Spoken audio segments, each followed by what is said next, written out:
మచిలీపట్నంలోని రంగనాయక స్వామి దేవాలయానికి చెందిన 5.33 ఎకరాలను వైసీపీ నాయకుడు పేర్ని నాని ఒక పథకం ప్రకారం చాలా తక్కువ ధరకు కొట్టేశారు. ఆలయానికి ధూప దీప నైవేద్యాల కోసం భూముల అమ్మకం అంటూ ఈ నాటకానికి తెరతీశారు. నాటి దేవాదాయ శాఖ అధికారుల సహకారంతో బైపాస్ రోడ్డులోని దేవుడి చెరువు వద్ద 2007 మార్చి 9న వేలం వేయించి తక్కువ ధరకు కొనుగోలు చేశారు. ఆ సమయంలో పేర్ని ఎమ్మెల్యేగా ఉన్నారు.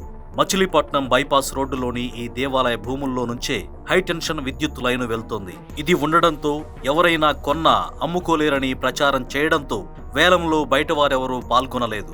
2007లోనే గజం 5 నుంచి 8,000 మధ్యలో ఉండగా గజం 1,030 నుంచి 1,200 చొప్పున వేలంలో పాడుకున్నారు. నేడు అక్కడ గజం 40,000 నుంచి 50,000 వరకు ఉంది. పేర్ని నాని అనుచరుల పేరుతో వీటిని 2,80,00,000కు కొన్నారు. ఆ రోజు కొంత డబ్బు కట్టి మిగతా డబ్బును 2011లో ఎలాంటి వడ్డీ లేకుండా చెల్లించారు. 2022లో ఒకసారి, 2023లో ఒకసారి ఈ భూములన్నింటిలో సగం సగం చొప్పున కుటుంబ సభ్యుల పేరుతో రిజిస్ట్రేషన్ చేయించుకుంటూ వస్తున్నారు. మిగిలిన స్థలాన్ని కూడా ఇప్పుడు రిజిస్ట్రేషన్ చేయించే ప్రయత్నాల్లో ఉన్నారు. అన్నిటికంటే హైలైట్ విషయం ఏమిటంటే జగన్ హయాంలో మంత్రిగా ఉన్న సమయంలో తన భూముల్లోని హైటెన్షన్ వైర్ను బైపాస్ రోడ్డు విస్తరణ పేరుతో ప్రభుత్వ నిధులతోనే పక్కకు జరిపించి తన భూముల్లో లేకుండా చూసుకున్నారు పేర్ని నాని.